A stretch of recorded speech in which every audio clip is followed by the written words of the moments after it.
신명기 28장입니다.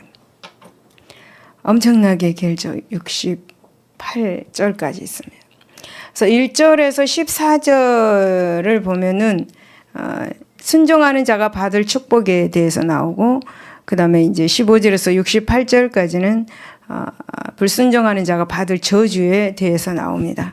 먼저 1절부터 14절을 보면은 이제 이스라엘이 받을 축복, 곧 순종하는 자가 받을 축복에 대해서 나오죠.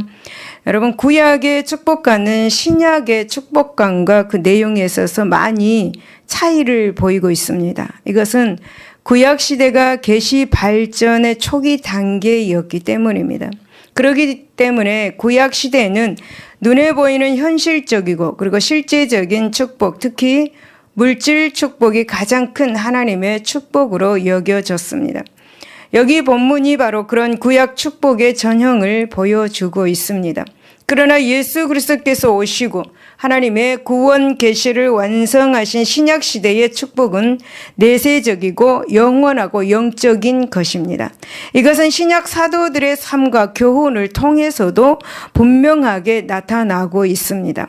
그러기에 구약의 이 축복 관점에서 이 신약의 축복을 살펴보면 오히려 그 반대적인 모습이 나타나 있습니다. 예를 들면은 신약의 성도들은 물질적인 그런 측면에서는 궁핍과 그리고 공고를 면치 못하였습니다. 반면에 신약의 성도들은 구약의 성도들이 보지 못한 궁극적인 축복인 그리스도를 보고 그리고 또 성령을 체험하면서 이제 장차 이루어질 완전한 하나님 나라의 축복을 사모하는 비결을 배우게 되었습니다. 그러기에 우리는 이 본문의 구약적 축복 개념을 통해서 장차 이루어질 이 영원한 하나님의 나라의 그 축복을 바라보고 사모하는 능력을 소유해야 될 줄로 믿습니다. 그렇다면 하나님의 말씀에 순종하고 또 그 말씀에 따라서 좌로나 우로나 치우치지 않는 이 신약의 성도들은 과연 어떤 축복을 누리게 되는가 한번 알아보도록 하겠습니다. 7절을 보면은 예수님이 우리의 대장이 되어 주시는 것을 볼 수가 있습니다. 여호와께서 너를 대적하기 위해 일어난 적군들을 내 앞에서 패하게 하시리라. 그들이 한 길로 너를 치러 들어왔으나 내 앞에서 7길로 도망하리라 라고 그렇게 말씀합니다. 여러분, 하나님께서는 이스라엘 백성들에게 당신이 군대의 대장이 되셔서 앞장서서 침략하는 이 대적자들을 물리쳐 주셨습니다. 그렇게 또 약속을 하셨습니다.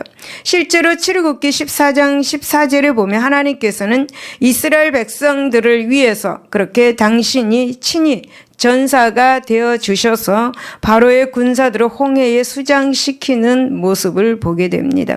또 여호수아 10장 10절을 보면은 가나안 정복 정쟁지에 이 아이성의 막강한 그 아모리 족속을 친히 격파시켜 주심을 우리는 알 수가 있습니다. 하나님의 여러분, 이렇게 하심으로써 당신이 친히 이스라엘 백성들의 군대의 대장이 되어서 그렇게 이스라엘을 위해서 싸워 주셨습니다. 그리고 이스라엘 백성들을 대적자의 손에서 구원을 얻게 해 주셨습니다. 여러분, 전지전능하신 하나님께서 이스라엘 그 나라의 군대의 그 대장이 되셨으니 이 막강한 그런 군대인들 하나님의 군대를 어떻게 이길 수가 있겠습니까? 구약의 역사하신 이 전능하신 하나님은 오늘날도 우리들에게 친히 대장이 되셔서 대적자 원수 마귀를 물리쳐 주고 계십니다. 여러분, 참으로 이 악한 시대에 우리는 성령 하나님을 군대의 대장으로 삼아야 하는 것이 마땅함을 알 수가 있죠. 만약에 우리가 성령 하나님을 군대의 대장으로 삼지 않는다면 결코 원수 마귀를 물리칠 수가 없습니다. 마귀를 물리치는 그 축복을 소유할 수가 없다라는 것입니다. 이 세상은 여러분 원수 마귀로 가득 차 있습니다. 이 세상은 원수 마귀, 그 으르렁거리는 사자와 같이 이렇게 두루다니면서 삼킬 차를 찾고 있는 이 시대가 바로 이 시대입니다. 여러분, 자칫 성령 하나님을 대장으로 삼지 않는다면 우리는 패할 수밖에 없습니다. 우리는 악한 원수 마귀에게 먹힐 수밖에 없습니다. 그래서 오늘 이 시간 이 본문에서는 우리에게 말씀해 주시고자 하는 것, 그 복이 무엇인가? 바로 대적자를 물리칠 수 있는 그런 복을 주신다라는 것입니다. 그러므로 여러분, 우리는 이 세상에 살면서 수많은 고난과 고통 가운데 살아가고, 또 우리가 이 세상에 살아가면서 원수마귀의 밥이 될 수도 있고, 또 우리가 되지 않을 수도 있습니다. 그러므로 우리는 성령 하나님을 우리의 인생의 대장으로 삼고 우리가 나간다면 반드시 우리는 이길 수가 있다라는 사실을 기억하시고, 우리 하나님 예수 그리스도를, 또 성령 하나님을 우리 대장으로 삼고 살아가는 저와 여러분이 되시기를 바랍니다. 두 번째 보면 8절 그리고 11절에서 12절을 보면은 때를 따라서 적정한 그 은혜를 누리게 되는 복을 얻게 되는 것입니다. 11절에 보면 여호와께서 내게 주리라고 내 조상들에게 맹세하신 땅에서 내게 복을 주사 내 몸의 소생과 가축의 새끼와 토지의 소산을 많게 하시고, 여호와께서 너를 위하여 하늘의 아름다운 보고를 여시사 내 땅에 때를 따라 비를 내리시고 내 손으로 하는 모든 일에 복을 주시리니 네가 많은 민족에게 꾸어줄지라도 너는 꾸지 아니할 것이요 라고 그렇게 말씀하며, 우리 모든 성도님들이 이 말씀을 너무 좋아합니다. 12절 말씀, 하늘의 보고를 여시사 복을 주신다라는 그 말씀이 정말 많은 민족에 이렇게 위가 되고, 또 꾸어줄지라도 꾸지 않는 그런 삶을 산다라는 그 말씀에 굉장히 우리는 위로를 받고 또 이 말씀의 은혜를 받곤 합니다. 여러분, 하나님께서는 만약에 이스라엘 백성들이 당신의 말씀에 겸손히 순종하면 모든 땅의 소산 그리고 풍요로움을 누리게 될 것이다 라고 그렇게 약속을 하여 주셨습니다. 참으로 그 축복이 어떠하든지 이스라엘 백성들에게 그 있는 성읍에서도, 그리고 들판에서도, 그리고 집으로 들어와도, 집에서 나가도 복을 받게 되겠다라고 그렇게 3절에서 6절에 그렇게 말씀을 하고 있습니다. 여러분, 이 말씀은 이스라엘이 복을 구하기 위해서 애쓰는 것이 아니라 복이 이스라엘 백성들을 따라다닌다라는 것을 알 수가 있습니다. 그러니까 하나님께서 주시는 복은 복이 우리가 복을 따라가는 것이 아니라 복이 우리를 따라온다라는 것입니다. 그러면 우리는 어떻게 해야 됩니까? 복이 우리를 따라온다고 합니다. 그럼 복을 쟁취해야 되지 않겠습니까? 복 싫어하십니까? 복 싫어하십니까? 우린 복을 좋아합니다. 세상에 살면서 복 받아야 산다 라고 그렇게도 말씀을 하죠. 하늘의 복과 땅의 복이 충만히 우리에게, 우리 가정 가운데, 삶 가운데 임한다면 얼마나 좋겠습니까? 그렇다면 이 복을 우리가 잡을 수 있는 것, 복이 나를 따라올 때 내가 복을 잡을 수 있는 것은 무엇을 해야 될까요? 바로 하나님의 말씀을 붙잡아야 된다는 거죠. 하나님께서 주시는 그 말씀, 약속의 말씀을 붙잡고 기도해야 된다는 것입니다.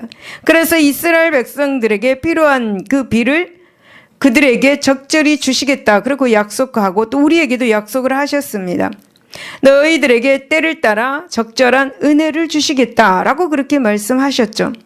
여러분, 이처럼 하나님께서 친히 내리시는 복이 이스라엘을 쫓아다니니 그 축복이 얼마나 풍성하고 또 풍성하겠습니까? 바로 여러분, 하나님이 이런 놀라운 축복을 신약에 우리 성도들에게도 복을 내려주신다라고 그렇게 말씀합니다. 그런데 이 축복을 받을 조건이 있습니다. 그게 바로 하나님 말씀을 순종하는 것입니다. 하나님의 말씀에 순종하는 그 모든 성도들에게 하나님께서 이 복을 주신다라고 그렇게 말씀합니다. 즉, 여러분, 하나님은 신약의 성도들이 일상생활에 부족함이 없도록 적절할 때, 적당할 때 적절하게 물질을 채워 주심을 믿으시기를 바랍니다. 여러분, 실로 하나님은 들에 백합화도 입히시고 하늘에 나는 새도 먹이시는데 당신의 사랑하는 자녀들을 거두어 먹이시고 입히지 않으시겠습니까?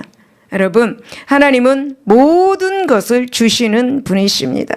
여러분, 지금 하나님께서 예비하신 그 모든 복을 받지 못했습니까? 우리 자신을 한번 생각해 보아야 될 줄로 믿습니다. 사랑하는 여러분, 하나님은 이것들보다 더 큰 놀라운 축복을 또 우리에게 주셨습니다. 육신의 축복만이 아니라 영적인 축복도 우리에게 주셨습니다.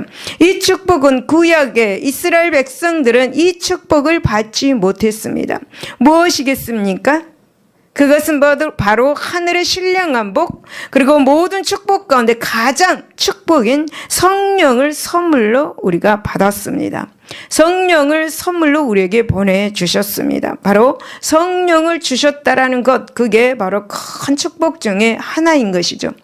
여러분, 갈라디아서 5장 22절에서 23절을 보면은 오직 성령의 열매는 사랑과 희락과 화평과 오래 참음과 자비와 양성과 충성과 온유와 절제니 이 같은 것을 금지할 법이 없다. 24절.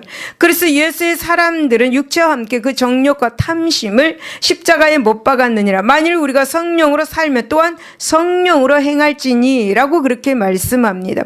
오직 성령의 열매, 그 열매가 우리 안에서 나타난다면 하늘의 복과 땅의 복과 건강의 복이 풍성하게 임한다라는 사실을 우리는 알아야 합니다. 그래서 우리는 날마다 성령을 간구해야 돼요. 성령, 하나님 나에게 성령을 주시옵소서, 성령을 강력하게 부어주시옵소서라고 기도를 해야 하는 것입니다. 사랑하는 여러분, 지금 제가 갈라디아서 5장 22절 23절 그리고 본문을 읽어드렸습니다. 이 모든 말씀, 하나님의 이 모든 말씀이 바로 복인 것을 믿으시기를 바랍니다. 여러분, 하나님의 말씀은 제가 아까 지금 그 3절 그리고 4절 그리고 5절 그리고 6절에 보면 복 너희들이 이런 복을 받을 것이다 라고 그렇게 말씀하죠. 성읍에서도 복을 받고 들에서도 복을 받고 또 내 몸의 자녀 그리고 토지의 소산 그리고 내 짐승의 새끼 그리고 소, 양 모든 것들이 다 복을 받을 것이라 합니다. 내 강줄의 떡반죽 그릇까지 복을 받고 네가 들어와도 복을 받고 네가 나가도 복을 받는다라고 그렇게 말씀합니다. 참으로 이 모든 복은 우리가 받아야 됨이 마땅하지 않겠습니까? 하나님의 자녀로서 여러분, 하나님은 아름답고 신령한 이 성령의 열매를 10년 가득 맺게 하는 축복을 베풀어 주시는 것이죠. 이 성령의 축복, 엄청난 이 성령의 축복은 단순히 여러분 현실적인 일시적인 물질의 축복과는 비교할 수도 없는 것입니다. 이 성령의 축복은 근원적이고 영원한 하늘의 선물임을 우리는 기억해야 합니다. 그러므로 여러분, 우리는 구약의 성도와는 달리 보다 더 성숙한 그런 하늘의 신령한 축복을 사모하는 모두가 되어야 될 줄로 믿습니다. 왜냐하면 하늘의 신령한 복이 임할 때 우리가 생활하는 모든 것 위에 모든 필요한 것들을 받을 수가 있기 때문입니다. 사랑하는 여러분, 성령 하나님 우리가 고난 가운데 있을 때 때를 따라서 적절하게 은혜를 베푸시고 이루하여 주시고 그 하나님의 은혜를 누리게 하여 주십니다. 그래서 성령은 우리에게 복이다라고 그렇게 말씀하고 있는 것입니다. 세 번째 보면 9절에서 10절 그리고 13절입니다. 아름답고 존귀한 영광의 복을 얻게 해 주십니다.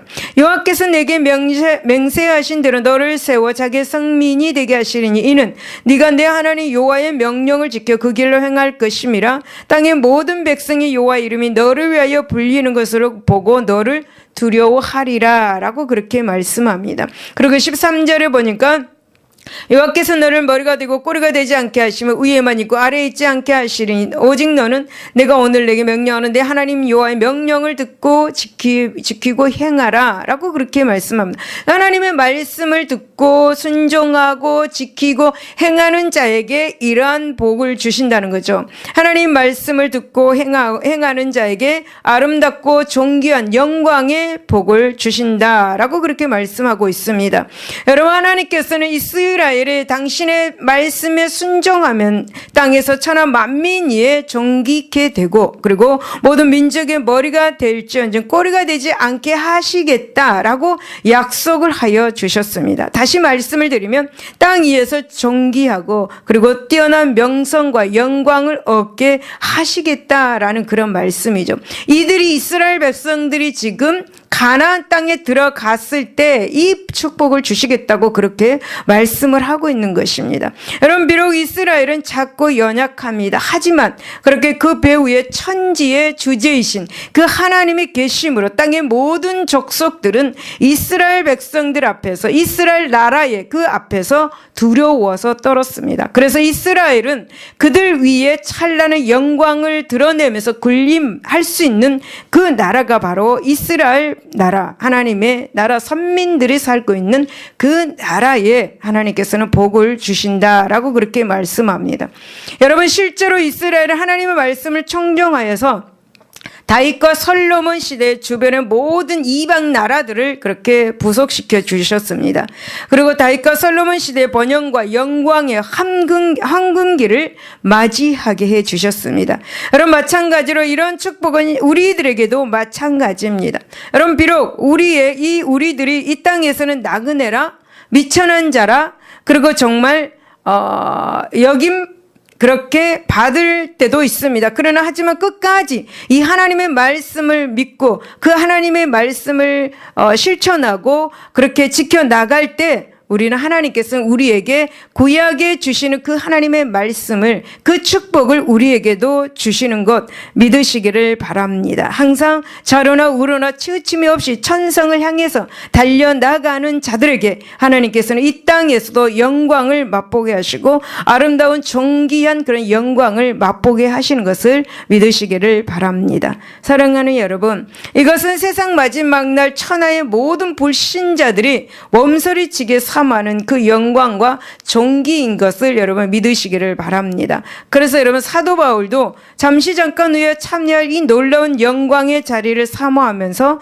땅에서는 온갖 비천을 즐거움으로 감수하였다라고 그렇게 말씀하였습니다. 우리도 이 땅에서 사는 동안에 온갖 서러움, 온갖 고난, 고통, 비천한 삶을 그렇게 살 때에도 성령 하나님께서 함께 주시는 그 기쁨으로 우리는 감수하는 저 여러분들이 되시기를 바랍니다. 그러므로 여러분, 우리는 잠시 잠깐 후면 이 안개와 아침 안개와 같이 불의 이슬과 같이 사라져 버릴 이 세상의 재물이 삶의 전부요, 그리고 축복의 전부인 것으로 착각해서는 안 될 것입니다. 물론 하나님께서는 당신의 말씀을 청종하는 자에게는 이 물질로도 축복을 하십니다. 그러나 보다 궁극적인 것, 근원적인 축복은 세상의 물질이 아니라 장차 영원한 하늘 나라에서 누리게 될 그런 신령한 하늘, 그런 축복임을 결코 잊어서는 안 될 것입니다. 여러분, 영원한 선물, 하늘의 복인 성령님을 우리는 날마다 기억하며 성령 충만한 삶을 사시기를 바랍니다. 할렐루야. 15절에서 68절을 보면은 이제 불순종하는 자가 받을 저주에 대해서 나옵니다. 이 불순종하는 자가 받을 저주는 왜 불순종하는 자가 받을 저주인가라고 보면은 하나님의 품에서 떠난 자가 바로 저주받을 사람이다라는 것을 알 수가 있습니다. 여러분, 하나님은 저주와 심판보다는 축복 베푸시기를 더 즐거워하는 그런 사랑과 은혜가 충만한 그런 하나님이십니다. 하지만 죄 가운데서 태어나서 타락하고 부패한 이 세상을 살아가는 인생들은 이런 하나님의 사랑을 저버리고 죄와 사망의 그 올무에 사로잡히기를 더 좋아하는 악한 습성이 있습니다. 바로 여러분, 이런 이유 때문에 하나님께서는 본문에서 당신의 품을 떠나서 악을 행하는 자가 받을 형벌을 상세하게 말씀하십니다. 정말 저주받을 자가 받을 분량을 1절에서 14절에 보면 순종하는 자가 받을 이 축복에 비해서 무려 4배에 해당하고 있음을 알 수가 있습니다. 이처럼 여러분, 아담의 자손으로 태어난 인간은 항상 본성적으로 하나님의 곁을 떠나고 싶어 합니다. 하나님 앞에서 숨으려는 그런 속성을 가지고 있습니다. 그래서 하나님은 당신의 백성들을 사랑하고 또 계속적으로 사랑 베푸시기 위해서, 그리고 저주와 형벌의 메시지를 강조함으로써 이스라엘 백성들의 이 신앙의 그런 경계를 삼게 하신 것을 볼 수가 있죠. 그러기에 여러분, 우리는 본문의 불순 불순종하는 자가 받을 이 저주의 메시지에서 오히려 하나님의 끊임없는 사랑을 피부로 느낄 수가 있어야 할 것입니다. 그렇다면 여러분, 아버지 하나님의 품을 떠나 세상 죄악 가운데 방황하는 그런 사람, 그리고 집 떠난 탕자와 같은 인생의 삶은 어떤 것인가 알아보도록 하겠습니다. 16절에서 24절을 보면은 땅으로부터 배척을 당합니다. 네가 성읍에서도 저주를 받으면 들에서도 저주를 받을 것이요, 또 내 강주려 떡반죽 그릇이 저주를 받을 것이요, 내 몸의 소생과 내 토지의 소산과 내 소와 양의 새끼가 저주를 받을 것이며, 네가 들어와도 저주를 받고 나가도 저주를 받으리라. 24절까지 그렇게 저주에 대해서 말씀을 하고 있습니다. 여러분, 하나님께서는 만약 이스라엘 백성들이 당신의 말씀을 거스리면 성읍에서도 그리고 들에서도 집으로 들어가나 집에서 나오나 저주를 받으리라 라고 그렇게 말씀을 하셨습니다. 다시 말씀을 드리면 이스라엘 백성들의 모든 가축이 저주를 받고 또 땅에서도 아무런 소산물도 얻지 못한다 라고 그렇게 말씀하죠. 우로, 즉 비가 그치면 물론이고 극심한 가뭄과 그리고 한 발이 그칠 사이가 없는 그런 저주를 받게 될 것이다 라고 그렇게 말씀합니다. 그래서 여러분, 기근과 전염병으로 인하여서 질병으로 또 큰 고통을 받게 될 것이다 라고 그렇게 말씀합니다. 여러분, 실로 땅으로부터의 그 저주, 바로 이것이 하나님의 법을 떠난 자의 삶인 것을 우리는 기억해야 할 것입니다. 여러분, 창세기 4장 14절에 보면은 가인은 하나님의 법을 떠나서 동생 아벨을 그렇게 죽였습니다. 그래서 모든 땅으로부터 배척을 당했습니다. 가인은 유리하는 생활, 방황하는 삶을 살게 되었습니다. 마찬가지로 여러분, 하나님을 배척하는 자는 하나님이 지으신 이 자연 만물의 혜택에서 소외되는 것이다. 아름다운 땅의 소산을 박탈당하게 되는 것이다. 결국 저주스러운 삶을 살 수밖에 없다라는 사실을 본문에서 우리에게 말씀해 주고 있습니다. 두 번째 본 36절에서 46절입니다. 대적들의 조롱거리가 된다라고 그렇게 말씀합니다. 여호와께서 너와 내가 세울 내 임금을 나와 내 조상들이 알지 못하던 나라로 끌어가시리니 네가 거기서 목석으로 만든 다른 신들을 섬길 것이며 여호와께서 너를 끌어가시는 모든 민족 중에서 네가 놀람과 속담과 비방거리가 될 것이다 라고 말씀합니다. 계속해서 46절까지 그렇게 말씀하고 있는데 44절을 보면은 그는 내게 구워줄지라도 너는 그에게 구워주지 못하리니 그는 머리가 되고 너는 꼬리가 될 것이다 라는 그런 저주의 그런 말씀을 하고 있습니다. 그래서 이제 이 모든 저주가 이렇게 네 자손까지 영원히 있어서 표징과 훈계가 되게 할 것이다 라고 그렇게 말씀하고 있습니다. 사랑하는 여러분, 이 하나님의 이 저주라는 것은 너무나 무서운 것이죠. 정말 우리는 무서운 이 저주를 받지 말아야 될 줄로 믿습니다. 하나님의 말씀에 순종하고 말씀대로 행하는 자에게 저주를 내리지 않고 축복을 하여 주시는 그분께 우리는 늘 감사하면서 하나님의 말씀을 늘 묵상하면서 또 실천하면서 순종하는 우리 모두가 되어야 될 줄로 믿습니다. 여러분, 하나님의 말씀을 거스리고 우상을 섬기는 이스라엘 백성들이 당할 두 번째 심판은 곧 대적들로부터 모든 생활 환경이 침해당하고 가정이 파괴되는 형벌입니다. 실로 여러분, 이스라엘 백성들이 간신히 땅에서부터 약간의 소산물을 얻었다 하더라도 이것은 대적들의 차지가 되어버리고 많은 것으로 볼 수가 있습니다. 그리고 기근과 질병에서 겨우 생명을 부지했다 하더라도 대적들의 침략으로 모든 자유가 박탈되고 종의 신세가 되고 가족들은 뿔뿔이 흩어지게 된다라고 그렇게 말씀합니다. 여러분, 이스라엘 백성들은 전에는 하나님을 섬기면서 정말 하나님으로 말미암아서 자유로운 그런 삶을 살 수가 있었습니다. 하지만 이제는 이스라엘 백성들이 섬기던 그 우상, 그리고 바로 그 우상을 섬기는 이방 민족들을 그렇게 섬기고 그들이 또 종이 되는 처지가 된 것이죠. 여러분, 실제로 여러분, 이스라엘 백성들은 분열 왕국 말기에 하나님의 법에서 떠나서 아수르와 그리고 바벨론의 우상을 섬긴 결과 아수르와 바벨론의 종이 되는 불운을 맞이하기도 하였습니다. 여러분, 하나님을 섬기고 그 법도를 따르는 자들은 하나님으로 인하여서 영광과 존귀를 얻게 됩니다. 하지만 하나님을 떠나서 여러분 세상 우상을 섬기는 자는 그 우상의 종이 되어서 결국 사망의 올무에 사로잡히게 되는 것이죠. 사랑하는 여러분, 이 우상이 훗날에는 철전지 원수가 되는 것이고 대적자가 된다라는 사실을 우리는 기억해야 할 것입니다. 여러분, 우리는 이것을 꼭 기억하여서 어떤 고난이 있더라도 오직 하나님만을 섬기는 저와 여러분이 되시기를 바랍니다. 세 번째는 65절에서 67절까지입니다. 항상 심령이 불안합니다. 여러 민족 중에서 네가 평안함을 얻지 못하며 내 발바닥에 쉴 것도 얻지 못하며 그리고 여호와께서 거기에서 내 마음을 떨게 하고 눈을 새하게 하고 정신을 산란하게 하리니 내 생명이 위험에 처하고 주야로 두려워하며 내 생명을 확신할 수 없을 것이라. 내 마음의 두려움과 눈이 보는 것으로 말미암아 아침에는 이르기를 아하 저녁이 되었으면 좋겠다 할 것이요 저녁에는 이르기를 아하 아침이 되었으면 좋겠다 하리라 라고 그렇게 말씀하고 있습니다. 여러분, 하나님의 법도를 떠난 자는 결코 안식이나 평안이 없습니다. 항상 그 심령 한가운데는 두려움과 불안뿐입니다. 낮에는 낮대로 그리고 밤에는 밤대로 그저 두려움뿐이라는 것입니다. 그래서 여러분, 아침이 되면 빨리 저녁이 되기를 사모하고 그리고 밤이 되면 빨리 날이 밝기를 사모하는 것입니다. 67절에 그렇게 말씀하고 있죠. 여러분, 참으로 굳건한 반석이신 하나님, 완전한 산성이신 하나님의 품을 이렇게 떠났으니 평안할 리가 있겠습니까? 절대 평안하지가 않습니다. 그렇습니다. 여러분, 하나님이 함께하는 사람은 가는 곳마다 모두 다 천국입니다.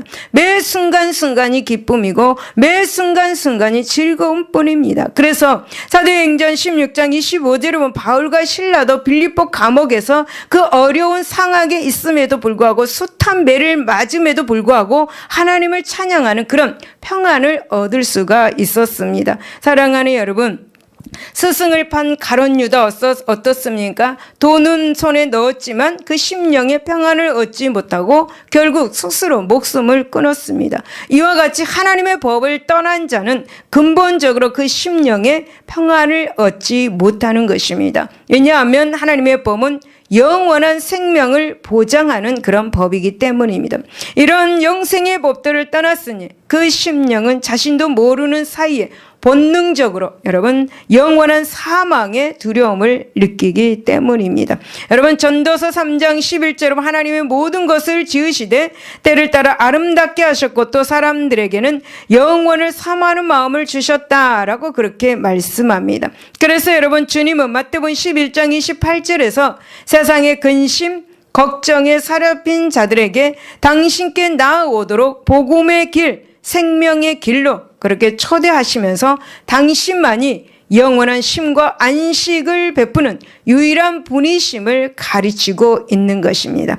여러분, 누가복음 15장에 보면은 탕자의 비유에 나오는 탕자는 곧 하나님의 품을 떠나서 세상을 방황하는 자의 비참한 삶의 그런 모습을 분명하게 보여주고 있습니다.